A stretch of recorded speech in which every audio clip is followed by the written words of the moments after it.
เอากลับทักทายสบายดีพ่อแม่พี่น้องเด้อยินดีต้อนรับเข้าสู่ซองนรสิงห์เด้อพี่น้องอ่ามื้อนี้นรสิงห์สิพาไปหน้าเด้อพี่น้องไปหาชิดเบ็ดเนาะหาแนวกินเนาะหาแนวกินแรงเพราะว่าแม่ก็ไปเกี่ยวข้าวเนาะพอก็เจ็บขาเนาะเพิ่นเฮ็ดหยังบ่ได้ก็เลยออกไปหาชิดเบ็ดก่อนมื้อนี้ไปติดตามนำกันเนาะว่าสิได้บ่กลับไปเบิ่งนำกันเนาะทุกคนตอนนี้เฮาก็มาเอาเหยื่อเนาะเหยื่อชิดเบ็ดเนาะเอาดงคูนพี่น้องดงคูนกบคูน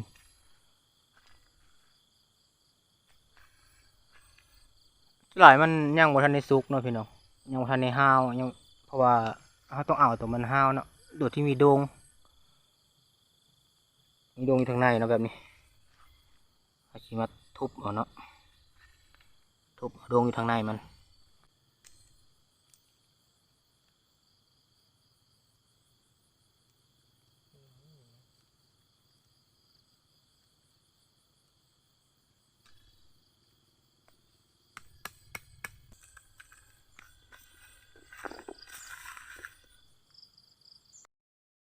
ทุกคนตอนนี้เฮาก็ได้เหยื่อพอเลยนะมีแต่ว่าเฮาสิไปถ่ายให้เบิ่งตอนคิดได้เด้อพี่น้องเหยื่อก็ได้บ่หลายทุกคนเพราะว่าไม่แต่มันยังดิบเนาะหาเหยื่อยากขนาดนั้น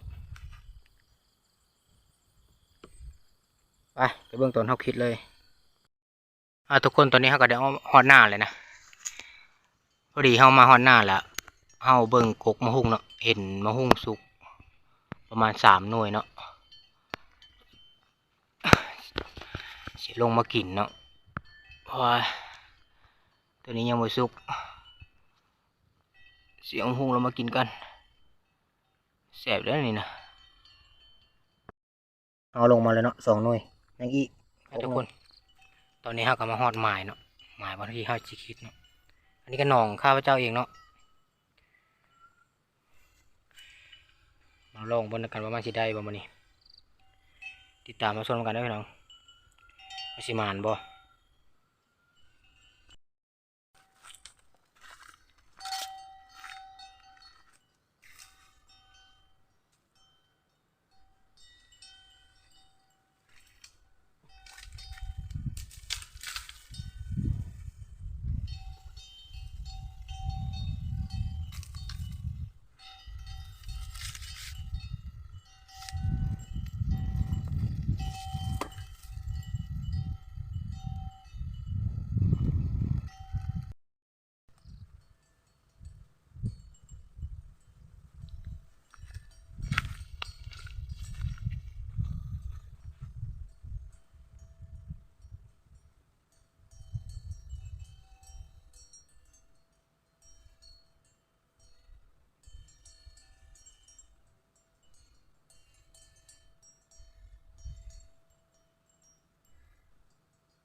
มาแล้ว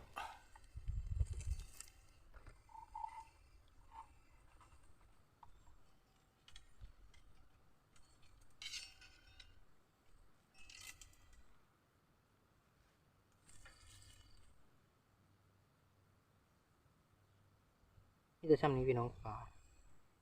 ง่ายเลย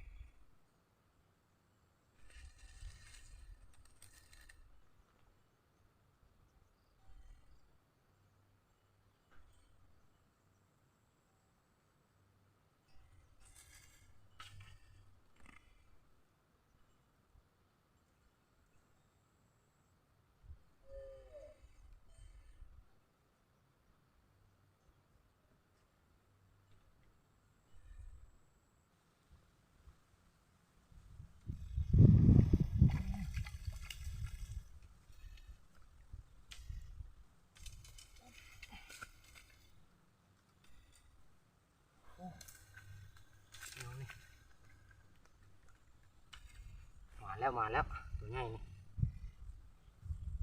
ทอดเป็ด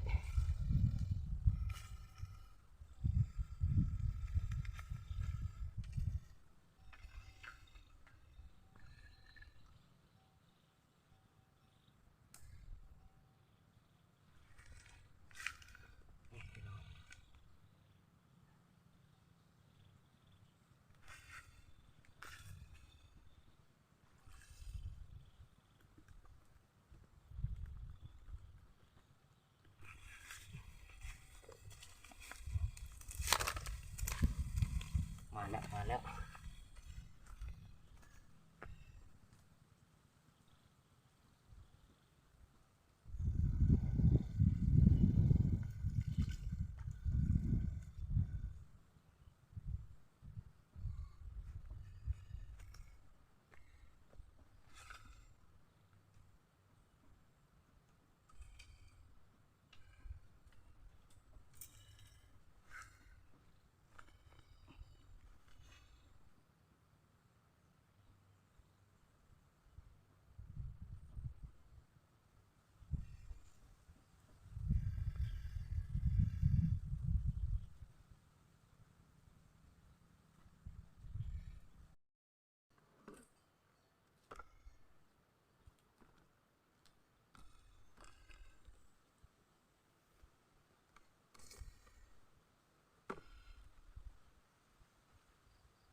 นี่พี่น้องปลาก็มีแต่ไซส์ซ้ำนี้เด้อพี่น้อง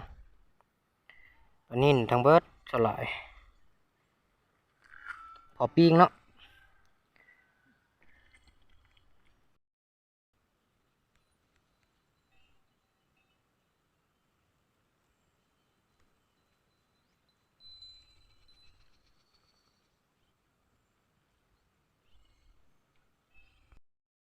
พี่น้องหลังจากเอาซีดเบ็ด ผ่านไปเนาะเราก็ได้พอกินแล้วเนาะวันนี้เขาจะเอาขึ้นไปเฮ็ดกินเลยเนาะ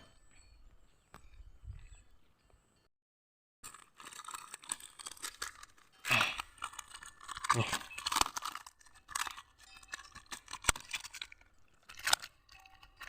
พอกินเลยเนาะซ้ำนี้กับพี่น้อง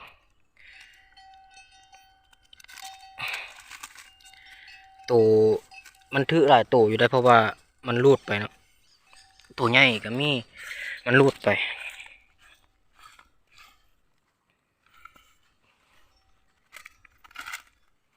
ในหนึ่งสองสามสี่ห้าเนาะได้5 ตัวตัวใหญ่6 1 2 3ได้6ตัวมันรูดกระหลายเนาะ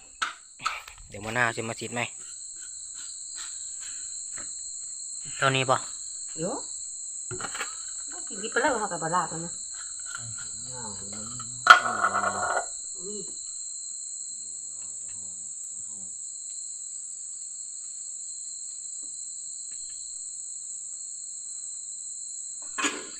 บ่ใส่ขี้บ่ปลาตะเกียนใช่แล้วปีออกมาพี่ดูนะ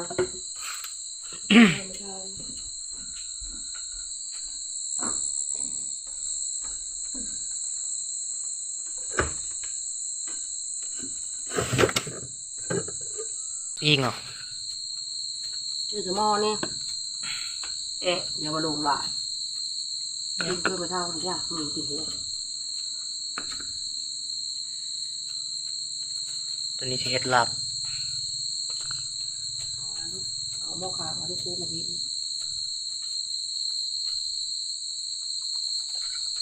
น้อยต่อ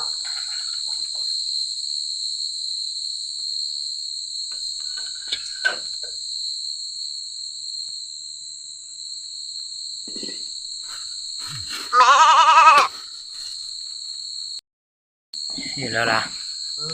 อยู่แล้วล่ะ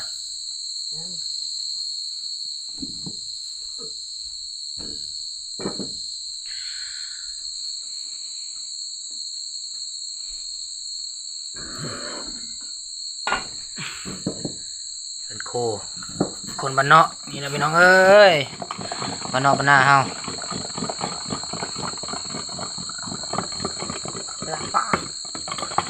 ลาบปลานิ่นเด้อพี่น้องเอาไปคิดได้มากเลยกันมาลาบเนาะเพราะที่ปิ้งกินมาเว้นนี่พอแต่ก็คือเยอะลาบเนาะก็เลยจงไว้นี่นะเป็นก้าวรักเองกินกับเป็น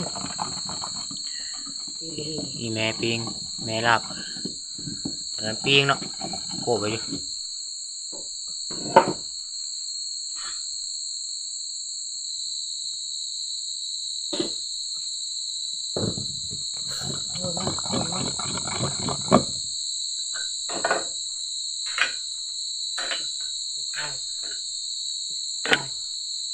นี่กินอันนั้นปะกินจ้ำกินปะ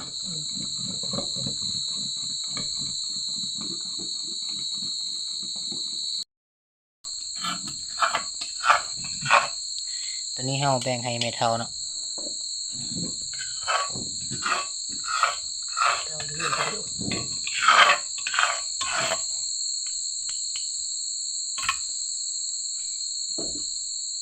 มันเลยจะมาโค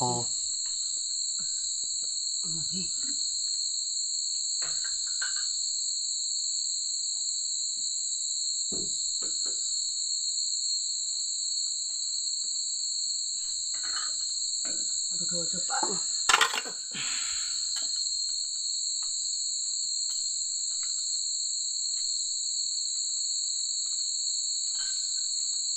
ดีวะอย่าเลยเด้อไม่ใช่มากินกันเนาะจะแซ่บอยู่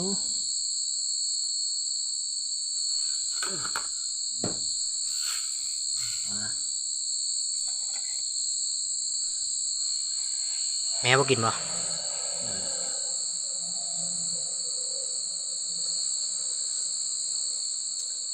น้ำเรือดำเลยน้ำต้มไปเลย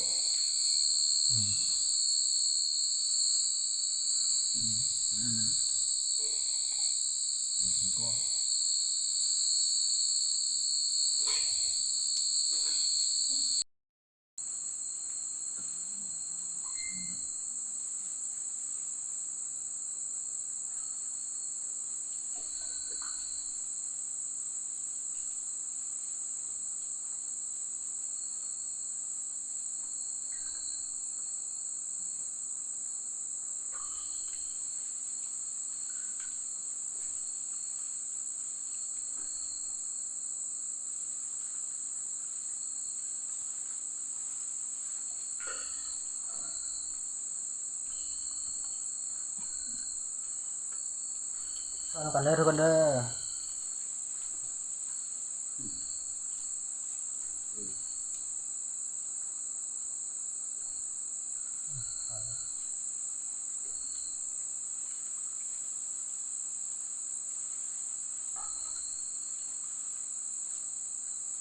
โคกมันจะโคก มันอยู่แล้วเอาไปกู้เลย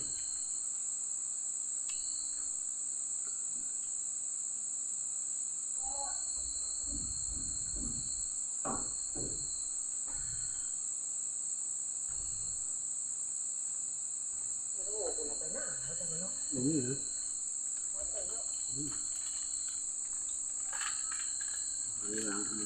เจ็บนะขัดอ้วนได้เฮ็ดกันเลย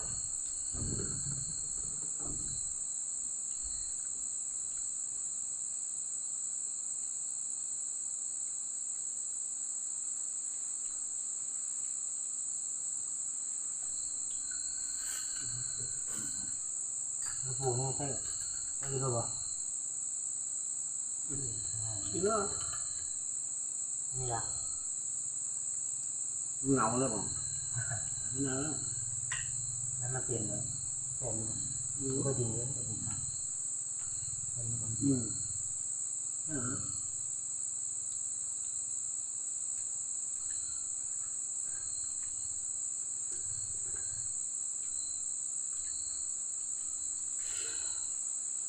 ก็คือรู้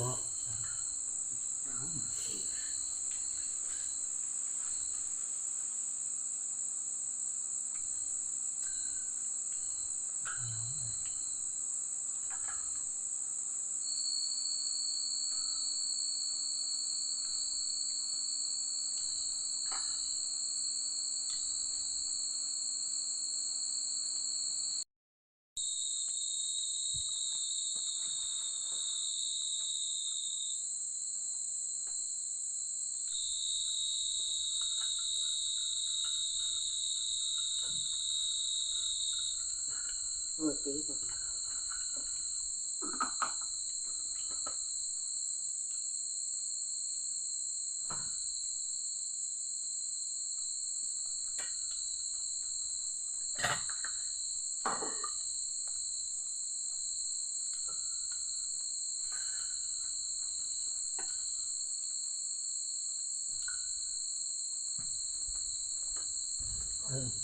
ลุงผ่าว่าเมื่อเช้านี่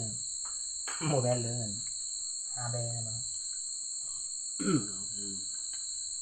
เราอยู่พอละพง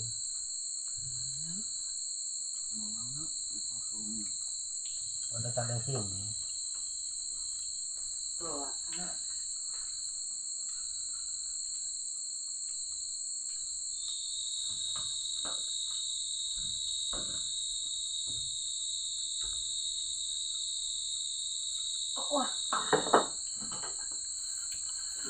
ขึ้นมึงดู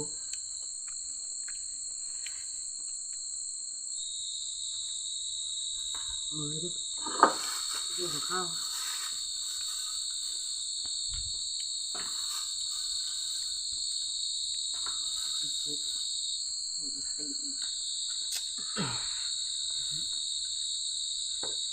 กัดเท้าไม่ครบแล้วเป็นที่กันเอาไปขามันนะ ต้องไม่เว้นจริงอันนี้ก็คือ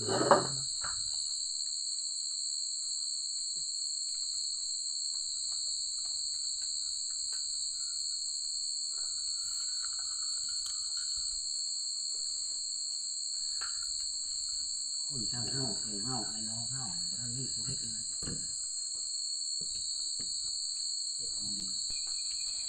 ทุกคนคลิปนี้ก็ขอจบเพลงเท่านี้เด้อฝากกดไลค์กดแชร์ให้น้องนอริจินนะพี่น้องฝากติดตามรับชมคลิปหน้าขอบใจเด้อ